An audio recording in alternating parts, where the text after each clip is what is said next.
శ్రీ సీతారామచంద్ర స్వామి పరబ్రహ్మణ్యే నమః. ఆపదామపహర్తారం ధాతారం సర్వసంపదాం లోకాభిరామం శ్రీరామం భూయో భూయో నమామ్యహం. భగవద్బంధులందరికీ కూడా శుభోదయం. ఈ రోజున మనం జ్యోతిష్శాస్త్రానికి సంబంధించిన మరికొన్ని విశేషాలను తెలుసుకుందాం. గతం 2 భాగాల్లో మనం జ్యోతిష్శాస్త్రాన్ని ప్రస్తావిస్తున్నాం. పోయిన శనివారం చెప్పుకున్నటువంటి విషయాలకు ఇది కొనసాగింపు. పోయిన శనివారం చెప్పుకున్నటువంటి భాగంలో జ్యోతిష్యము శాస్త్రమేనా, అంటే సైన్సా లేకపోతే విశ్వాసమా, ఇతర దేశాల్లో జ్యోతిష్యం ఎలా ఉంది, దీనికి ప్రాథమికంగా ఆధునిక కాలంలో ఎవరు ఆద్యులు, న్యూటన్ మహాశయుడు మనకు ఆధునిక కాలంలో జ్యోతిష్శాస్త్రాన్ని, ఆస్ట్రాలజీని ఇట్ ఈస్ ద సైన్స్ అని చెప్పేసి ప్రూవ్ చేశాడు. ఆయన ప్రూవ్ చేయడమే కాదు, ఒక గ్రంథాన్ని కూడా రాశాడు. Astrology, the law of astrology in science అని చెప్పేసి ఒక పుస్తకాన్ని రాశాడు. దానికి సంబంధించిన కొన్ని విశేషాలను చూసాం. ఇప్పుడు భారతీయ జ్యోతిష్ శాస్త్రాన్ని ఒక్కసారి మనం పరిశీలిద్దాం. అయితే అతి ప్రాచీనమైనటువంటి శాస్త్రాల్లో భారతదేశంలో జ్యోతిష్యం ఒకటి. ఇది వేదాల్లోనే ఉంది. వేదము అతి ప్రాచీన సాహిత్యం.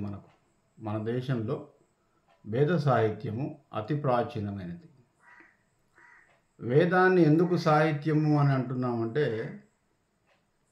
సాహిత్యము అంటే సదా హితవు చేసేది సాహిత్యం. సహితస్య భావ సాహిత్యం. సద్భావనతో చెప్పేదంతా కూడా సాహిత్యం అవుతుంది. కాబట్టి వేద సాహిత్యం ఏం చేసిందంటే, ప్రజలకు మంచి జరగటానికి కావలసిన విషయాలని చెప్పింది. వేద సాహిత్యం అంతా కూడా అంతే. ఎందుకు సాహిత్యం అంటే దాంట్లో వ్యాకరణం ఉంటుంది, ఛందస్సు ఉంటుంది, అలంకారాలు ఉన్నాయి కాబట్టి దాన్ని సాహిత్యము అన్నారు. అతి ప్రాచీన సంస్కృత సాహిత్యంలో వేద సాహిత్యము చాలా పురాతనమైనది. ఈ వేదము మనం చతుర్వేదాలని చెప్పేసి మనం అనుకుంటాం. ఋగ్వేదము, యజుర్వేదము, సామవేదము, అథర్వణ వేదం. ఈ 4 కూడా ఇంకా అతి ప్రాచీనమైనది ఋగ్వేదం. ఋగ్వేదంలో చెప్పబడిందంతా కూడా సంస్కృతి సాంప్రదాయాలే. ఋగ్వేద సంస్కృతి అంటారు, వేద సంస్కృతి. మనకు చరిత్రకారులు కూడా పరిశోధన చేసి తొలివేద కాలము, మలివేద కాలం అని చెప్పేసి 2 విభాగాలు చేశారు. వేదకాలం, ఆ తర్వాత ఇంకా మిగతా కాలాలన్నీ కూడా చెప్పబడింది. అతి ప్రాచీన కాలంలో ఋగ్వేదం మొదటిది కాబట్టి ఋగ్వేద కాలంలో ఉన్నటువంటి సంస్కృతి సాంప్రదాయాలను పరిశీలించారు. వేద సంస్కృతి అంటే వేదంలో చెప్పబడిన విషయాలను తూచా తప్పకుండా ఆచరించినటువంటి సంస్కృతి వేద సంస్కృతి. వేదము అనగా మనకు సాహిత్యార్థం ఏమిటంటే జ్ఞానము అని అర్థం. ఒకటి వేద అంటే జ్ఞానము, వేదము అంటే మార్గము కూడా. అంటే మానవుడు తరించటానికి, కృతార్థుడు కావటానికి, హాయిగా శాంతియుతంగా జీవించటానికి కావలసినటువంటి అనేక అంశాలను ఋగ్వేదము చర్చించింది. వేదమంతా కూడా సంస్కృతి సాంప్రదాయాలు, ఆ కాలంలోని ప్రజల యొక్క జీవన విధానం. అదే మతంగా పరిణమించబడింది. మతము అంటే ఒక జీవన విధానం. వాస్తవానికి భగవంతుడికి మతానికి సంబంధం లేదు. ఆ దేవుడు చెప్పినటువంటి విషయాలను మతానికి ఆపాదించి చెప్పబడింది అంతే. దేవుడు ఏ మతానికి సంబంధించిన వాడు కాదు. కానీ అట్టి సాంప్రదాయాల్లో ఈ దేవుళ్ళని పూజించారు కాబట్టి ఈ దేవతలంతా ఈ మతము, ఈ దేవతలంతా ఈ మతం అని చెప్పబడింది అంతే. ఆచార వ్యవహారాల్లో దైవ ప్రార్థన అనేది ఒక భాగంగా ఉండేది. అంటే అప్పుడు జీవిస్తున్నటువంటి ప్రజలు ఏ ఏ దేవతలను ఆరాధించారు అంటే హిందూ సంస్కృతిలో ఎక్కువగా ఈ దేవతలు ఆరాధింపబడ్డారు కాబట్టి ఇది హిందూ దేవతలు. హిందూ కల్చర్లో ఆరాధింపబడిన దేవతల్ని హిందూ దేవతలుగా చెప్పారు. దేవుడికి మతానికి సంబంధం లేదు. మతం ఒక జీవన విధానం, మతం ఒక సంస్కృతి అంతే. అయితే దురదృష్టవశాత్తు ఆయా మతాలు ఆయా దేవుళ్ళకు ఆపాదింపబడి తర్వాత విపరీతమైనటువంటి మతాలుగా చలామణి అయ్యాయి. అది వేరు. అయితే మనకు హిందూ ధర్మము, హిందూ సంస్కృతిలో అంటే మామూలుగా సింధు నది పరివాహక ప్రాంతంలో జీవించినటువంటి వారందరినీ కూడా హిందువులు అని చెప్పబడింది. వాళ్ళ నాగరికతే వేద నాగరికత, వేదంలో చెప్పబడింది. వాళ్ళు ఏ విధంగా జీవించారో, వాళ్ళకు సంబంధించిన పనులేమిటో, వృత్తులేమిటో, ఎవరెవరు ఏ ఏ వృత్తులు చేసేవారు, వ్యవసాయం చేసేవారు ఎవరు, తర్వాత రాజ్య సంరక్షకులు ఎవరు, వాణిజ్యం చేసేవారు ఎవరు, వ్యాపారం చేసేవారు ఎవరు, ఇతర పనులు చేసేవారు ఎవరు, ఎవరు ఏ విధంగా కట్టుబాట్లు ఉన్నాయి, జీవన విధానం ఏమిటి, వస్త్రాలంకరణ ఏమిటి, భాష ఏమిటి, తర్వాత ఎవరు ఏ ఏ దేవతల్ని ఆరాధించేవాళ్ళు, ఏ విధంగా ఆరాధించేవారు, ఇదంతా కూడా మనకు ఋగ్వేదం. జ్ఞాన సంబంధమైనటువంటి విషయాలన్నీ కూడా దాంట్లో చెప్పబడ్డాయి. అయితే ఎందుకు మనకు జ్యోతిష్యానికి వేదానికి ఉన్న సంబంధం ఏమిటంటే, జ్యోతిష్యము వేదకాలంలోనే ఉంది. అంటే అతి ప్రాచీన కాలంలో ఉంది. ఆధునిక కాలంలో సైంటిస్టులు ఆస్ట్రాలజీ సైన్స్ అని చెప్పక ముందే, కొన్ని వేల సంవత్సరాలకు ముందే వేదంలో మనకు జ్యోతిష్ శాస్త్రానికి సంబంధించినటువంటి విషయాలు ప్రస్తావన ఉంది దానికోసం. ఆ తర్వాత వేదాల్లో 4 వేదాలుగా, 4 వేదాలని 6 వేదాంగాలుగా మళ్ళీ విభజింపబడ్డాయి. వేదంలో ఉన్నటువంటి విషయాలనే శాస్త్రబద్ధంగా అర్థం కావడం కోసం మళ్ళీ వాటిని 6 భాగాలుగా, వేదాంగాలు, వేదములోని భాగాలు, దాంట్లో జ్యోతిష్యం ఒకటి. వేదాంగాలు 6: శిక్ష, వ్యాకరణము, నిరుక్తము, ఛందస్సు, జ్యోతిష్యము, ఇట్లా నిరుక్తము, కల్పము, ఇట్లా 6 భాగాలుగా విభజింపబడ్డాయి. దాంట్లో ప్రత్యేకంగా ఒక వేదాంగము జ్యోతిష్యం. ఈ జ్యోతిష్యము చెప్పబడడానికి ప్రధాన కారణం ఏమిటంటే, ప్రకృతితో ఉన్నటువంటి సంబంధాన్ని ప్రజలకు తెలియజేశారు. మానవ జీవితానికి, ప్రకృతికి, మానవుడి యొక్క నడవడికకు, మానవుడు అభివృద్ధి చెందుతున్నటువంటి విధానానికి, యూనివర్స్కి, విశ్వానికి అనుసంధానం చేసినటువంటి శాస్త్రము జ్యోతిష శాస్త్రం.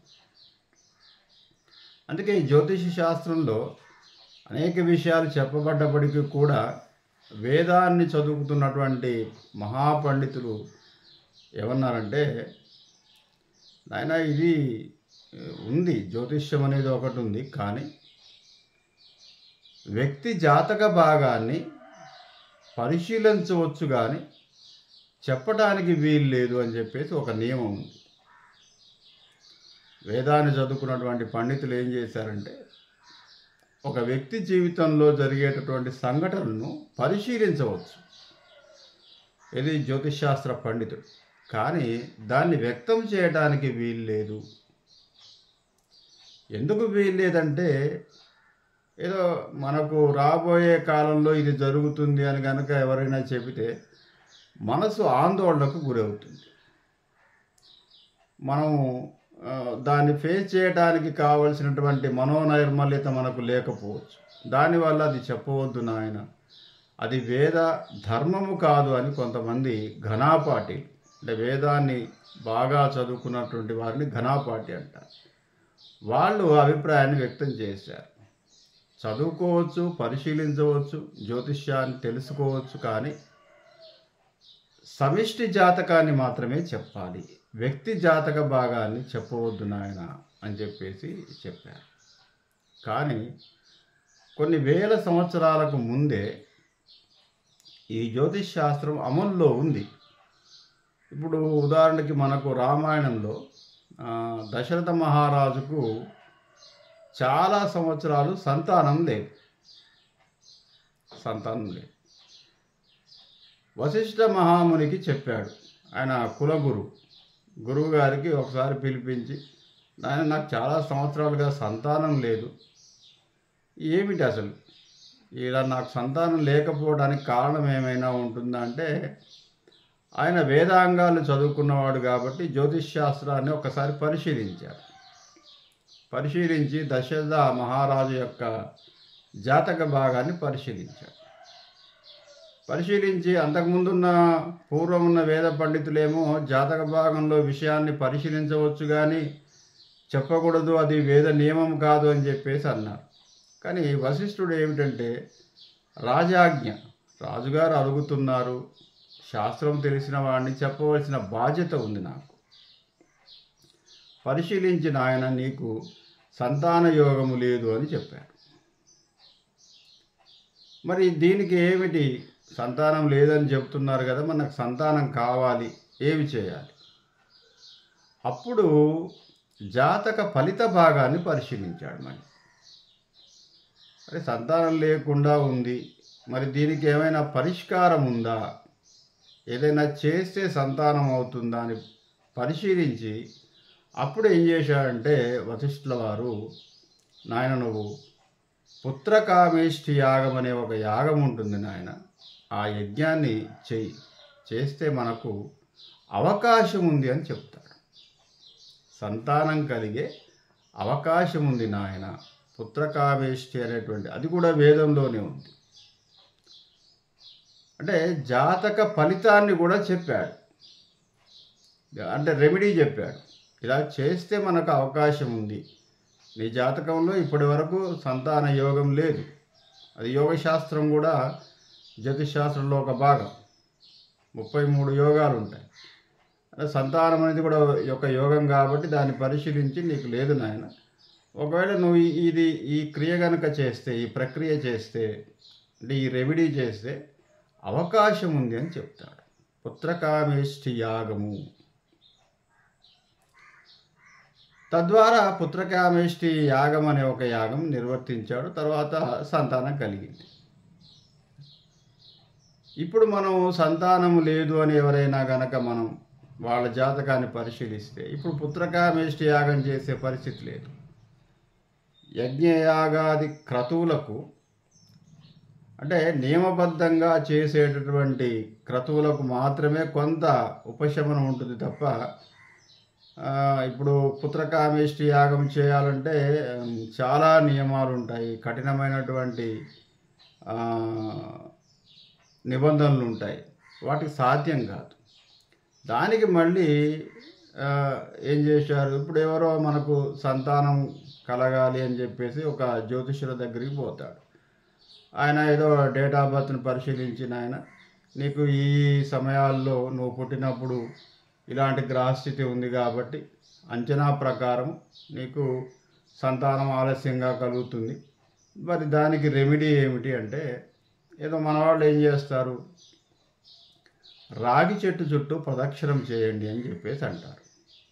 రాగి చెట్టు, భార్యాభర్తలు ఇద్దరినీ కూడా రాగి చెట్టుకు ప్రదక్షిణాలు చేయండి. అదేమిటి గురువుగారు, రాగి చెట్టుకు సంతానానికి ఏమిటి సంబంధం, ఇది రెమెడీ ఎట్లా ఉంది? సరే, అప్పుడంటే ఏదో రాముల వారు పుట్టడం కోసం పుత్రకామేష్టి యాగమైన మహారాజు కాబట్టి కొన్ని వేల రూపాయలు, లక్షల రూపాయలు ఖర్చు పెట్టి ఆయన అప్పుడు చదువుకున్నటువంటి గొప్ప పండితులు ఉన్నారు. వశిష్ఠుడు మహర్షి వంటి వాళ్ళు ఆ యజ్ఞాన్ని నిర్వర్తించారు కాబట్టి అది సఫలీకృతమైంది. ఇప్పుడు రాగి చెట్టుకు ప్రదక్షిణం చేస్తే ఏముంది అంటే, మనం ముందే చెప్పుకున్నాం, ఇది సైన్స్ కూడా, ప్రకృతి శాస్త్రం, యూనివర్సల్ సైన్స్. ఆస్ట్రానమీని ఆధారం చేసుకునే ఆస్ట్రాలజీ ఉంది. ప్రకృతి ఆరాధనే దైవారాధన. ప్రకృతితో, యూనివర్స్తో అనుసంధానమై ఉన్నటువంటి శాస్త్రము జ్యోతిష్ శాస్త్రం. రాగి చెట్టు యొక్క అంటే రాగి చెట్టు మించి వీచే గాలిని పీల్చటం వల్ల గైనకాలజీలో మార్పులు జరుగుతాయట. It is science. అంటే ఒక చెట్టు మించి వీచే గాలిలో మనకి ఇప్పుడు ఏదో వేప చెట్టు మించి వీచే గాలిలో ఆక్సిజన్ ఎక్కువ ఉంటుంది అనేది మనకు సైంటిస్టులు చెప్పింది. తర్వాత ఇంకో చెట్టు మించి వీచే గాలిలో ఇంకొకటి ఏదో హైడ్రోజన్ ఎక్కువ ఉంటుంది, హీలియం ఎక్కువ ఉంటుంది, ఇట్లా మనకు చెప్పారు. అయితే మనకు రాగి చెట్టు మించి వీచే గాలిలో గైనకాలజీ సంబంధమైనటువంటి హీట్ని తగ్గించేటటువంటి గుణం ఉందట ఆ గాలికి. రాగి ఆకుకు అంత విశిష్టత ఉంది. దాన్ని మన వాళ్ళు కనుక్కున్నారు. ఇదే జ్యోతిష్యం అంటే, ఇది తెలియాల్సిందే. అయితే ఏదో 40 రోజులు 40 ప్రదక్షిణాలు చేయని చెబుతారు. అంటే ఉదయం లేవగానే శుభ్రంగా స్నానం చేసి పవిత్రంగా వెళ్తారు కాబట్టి మనసు నిర్మలంగా ఉంటుంది. ఉదయం వీచే గాలిలో ఎక్కువ ఆక్సిజన్ ఉంటుంది, అంటే ప్రశాంతత ఎక్కువగా ఉంటుంది. ఉదయం 4 నుంచి 6 మధ్య దాన్ని ఏమంటారంటే సంధ్యా సమయం అంటారు, లేదా బ్రహ్మకాలం అంటారు. ప్రశాంతతకు అది ఆ సమయం కేటాయింపబడింది. ఆ సమయంలో శుభ్రంగా స్నానం చేసి ఆ రాగి చెట్టు చుట్టూ కూడా భార్యాభర్తలు ఇద్దరు కూడా ప్రదక్షిణం చేస్తే ఈ 40 ప్రదక్షిణాలు కాన్స్టాంట్గా చేస్తారు. అంటే ఒక కోరికతో వెళుతున్నారు కాబట్టి, స్వామి నాకు, ఓ దేవుడా నాకు సంతానాన్ని ఇవ్వండి, చాలా ఆలస్యం అయిపోయింది, సంతానాన్ని ఇవ్వండి, సంతానాన్ని ఇవ్వండి. ఈ కోరిక బలంగా ఉండటం వల్ల యూనివర్సల్ లా ప్రకారం, అంటే విశ్వానికి విశ్వన్యాయం అంటారు, ఇది సైన్స్. విశ్వం ఏం చేస్తుందట అంటే మనం ఏది కోరుకుంటే అది ఇవ్వటానికి చూస్తూ ఉంటుందట. అంటే కోరుకోవటం తెలియాలి, పాజిటివ్ కంటిన్యూస్లో ఉండాలి మన కోరిక. ఈ సైన్సే, ఇది సైకాలజీ. కాబట్టి కంటిన్యూస్గా మనకి ఏది కావాలి, స్వామి నాకు సంతానం ఇవ్వు, నాకు సంతానం ఇవ్వు, నాకు సంతానం ఇవ్వు. ఏదో ఒక జ్యోతిషుల వారు చెప్పారు, ఈ రాగి చెట్టు చుట్టూ ప్రదక్షిణం చేసే సంతానం అవుతుందని. అది నిజమో కాదో నాకు తెలియదు, కానీ నాకు మాత్రం సంతానం కావాలి, కావాలి, కావాలి, కావాలి, కావాలి, అవుతుంది. ఎందుకు అవుతుందంటే యూనివర్సల్ మనకు బలమైనటువంటి సంకల్ప బలం ఉంటే దానివల్ల మనకు కోరిక నెరవేరుతుంది. అదొక భాగం సైన్స్లో. తర్వాత రాగి చెట్టు మించి వచ్చిన 40 రోజులు 40 ప్రదక్షిణాలు చేశారు కాబట్టి ఆ సంధ్యా సమయంలో ఆ గాలిని పీల్చుకోవడం వల్ల, దానిలో ఉన్నటువంటి ఒక రకమైనటువంటి వాయువు వల్ల గైనకాలజీలో మార్పులు వచ్చేసి, అంటే గైనకాలజీ ప్లాంట్లో ఉన్నటువంటి హీట్ అంతా తగ్గుతుందట ఆ గాలి వల్ల. దానివల్ల గైనకాలజీలో ఏమైనా చిన్న చిన్న పొరపాటు ఉన్నట్టయితే, అంటే ఓవం అనేది అంటే గుడ్డు ప్రయాణించడానికి మార్గము ఆ గాలి వల్ల సులభం అవుతుందట. అంటే స్ట్రక్ అవుతూ కొంతమందికి ప్రయాణిస్తూ ఉంటుంది స్త్రీలకు. అది సుగమంగా మార్గంలో ఎక్కడా కూడా స్ట్రక్ కాకుండా ప్రయాణించటానికి ఈ రాగి చెట్టు మించి వచ్చే గాలి దానికి దోహదం చేస్తుంది. అట్లాగే పురుషులకు కూడా. కాబట్టి ఇద్దరు ప్రదక్షిణాలు చేయటం వల్ల, ఆ గాలి పీల్చటం వల్ల గైనకాలజీలో కొంత శుద్ధి జరిగి, ఈ వాయువు వల్ల ఒక 40 రోజులు 40 ప్రదక్షిణాలు చేయటం వల్ల, ఆ సమయంలో బలమైన కోరిక సంకల్పం చేయటం వల్ల, యూనివర్సే గాడ్ కాబట్టి తద్వారా మనకు సంతానం కలుగుతుంది అని చెప్పేసి ఒక సైంటిఫిక్ రీజనే అది. దానివల్ల సంతానం కలిగిన సందర్భాలు కూడా ఉన్నాయి. మనం బ్లైండ్గా మనం ఏది ఇంతమంది డాక్టర్లు ఎందుకండి ఈ జ్యోతిష్యులు చెప్పినంత మాత్రాన అంటే ఇదొక భాగం. ఇదొక అంచనా శాస్త్రం అని ముందుగానే చెప్పుకున్నాం. దాంట్లో తప్పే ఉంది, ప్రయత్నం చేయటంలో దాంట్లో తప్పేమీ లేదు. పైగా అది సైన్స్. కాకపోతే ఈ జ్యోతిషాస్త్ర పండితులు ఏం చేస్తారంటే సైన్స్గా చెప్పరు, దేవుడితో లింక్ చేస్తారు. ప్రతి శాస్త్రాన్ని దైవ సంబంధమైనటువంటి లింక్ చేయడం వల్ల ఆచరిస్తారని అంతే. దేవుడు అంటే ఒక భక్తిభావం ఉంటుంది, కొంచెం భయం కూడా ఉంటుంది, కాబట్టి ఆచరణ సాధ్యమవుతుంది కాబట్టి ఆ విధంగా చెప్తారు. కానీ ఇదంతా కూడా సైన్స్. ఇదో కాదు, వేల రెమెడీస్ ఉన్నాయి, అవన్నీ కూడా సైన్స్కి అనుసంధానం చేయబడి ఉంది. కాబట్టి ఆ విధంగా చేసినటువంటి రెమెడీ వల్ల కొంత మనకు ఫలితం లభిస్తుంది, దాంట్లో ఎటువంటి సందేహం లేదు. ఇలాంటివి ఎన్నో ఉన్నాయి. మనకు ధర్మరాజు అశ్వమేధ యాగం చేశాడు, తర్వాత రాయసూయ యాగం చేశాడు, దానివల్ల శత్రువుని జయించడానికి కావలసినటువంటి బలం వచ్చేసింది ఆయనకి. ఇట్లా అనేక రకాల రెమెడీస్ మనకు పురాణాల్లోనూ వేదంలోనూ ఉన్నాయి. ఒకటి కాదు, రెండు కాదు. భారతీయ జ్యోతిషాస్త్రం అంతా కూడా సంస్కృతిలో మమేకమైపోయింది. ప్రతిరోజు కూడా తిథివార నక్షత్ర యోగ కరణాలు చూసి చేసేటటువంటి పనుల వల్ల ఏ విధంగా వాళ్ళు విజయవంతం అయ్యారో, వాళ్ళ సంస్కృతిని ఒక్కసారి మనం, వాళ్ళ జీవన విధానాన్ని ఒకసారి పరిశీలిస్తే వాళ్ళందరూ కూడా హాయిగా జీవనయానాన్ని కొనసాగించారు. జ్యోతిష్శాస్త్రాన్ని 100% నమ్మి వాళ్ళు హాయిగా ప్రశాంతంగా జీవించారు. వాళ్ళ ఆధునిక కాలంలో ఎన్ని అలజడులు, తిథి వార నక్షత్రము యోగము కరణము లేకుండా, దేన్ని నమ్మకుండా, ఏ సమయాల్లో ఏ పనులు చేయకుండా, ఈ ముహూర్తం ఏమిటి, ఇదేమిటి, ఈ సమయం ఏమిటి, ఇట్లా చేయాలని ఎవడు చెప్పాడని చెప్పేసి అడ్డగోలుగా చేయటం వల్ల అడ్డగోలి ఫలితాలే వస్తున్నాయి. 100%, 100% క్రమబద్ధమైనటువంటి జీవన విధానంలో ఉన్నటువంటి ఫలితాలు, తర్వాత అడ్డగోలిగా ఉన్నటువంటి జీవిత విధానంలో ఉన్న ఫలితాలను ఒకసారి మనం బేరీజు వేస్తే ఉన్నతమైనటువంటి కల్చర్గా కనబడుతుంది. పూర్వకాలం అత్యున్నతమైనటువంటి సంస్కృతి సాంప్రదాయాలు వాళ్ళే. వాళ్ళ ఆధునికత పేరుతోటి మనం ఏమి చేసినా కూడా వాళ్ళ ముందు మనం, వాళ్ళ సంస్కృతి ముందు మనం దిగదొడిపే. ప్రశాంతంగా జీవించారు, హాయిగా జీవించారు, సంతోషంగా జీవించారు. ఇవాళ పూర్తి అలజడి, పూర్తిగా మనోవేదన, తర్వాత భయంతో అస్తవ్యస్తంగా, ఏ క్రమము లేదు జీవితానికి, ఏ క్రమము లేదు. సంపాదన ఒక్కటే మార్గంగా కొంతమంది, తర్వాత సుఖాన్ని అనుభవించటమే మార్గంగా కొంతమంది, తర్వాత అక్రమార్జన పరమావధిగా కొంతమంది, తర్వాత ఏదో ఎంజాయ్ పేరుతోటి తాగుడు, తిండి, రకరకాలైనటువంటి వ్యసనాలే జీవితం అని కొంతమంది. ఇవన్నీ అప్పుడు లేవండి, అప్పుడు లేవు.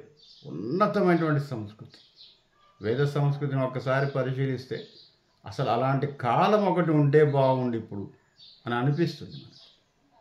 ఎంత ఉన్నతమైనటువంటి హాయిగా జీవించగలిగారు, ఎంత ప్రశాంతంగా జీవించగలిగారు. ఒక్క అలజడి కానీ, ఒక్కసారి కూడా వాళ్ళు మనోవేదనకు గురి కావటం కానీ లేనటువంటి జీవితాలు.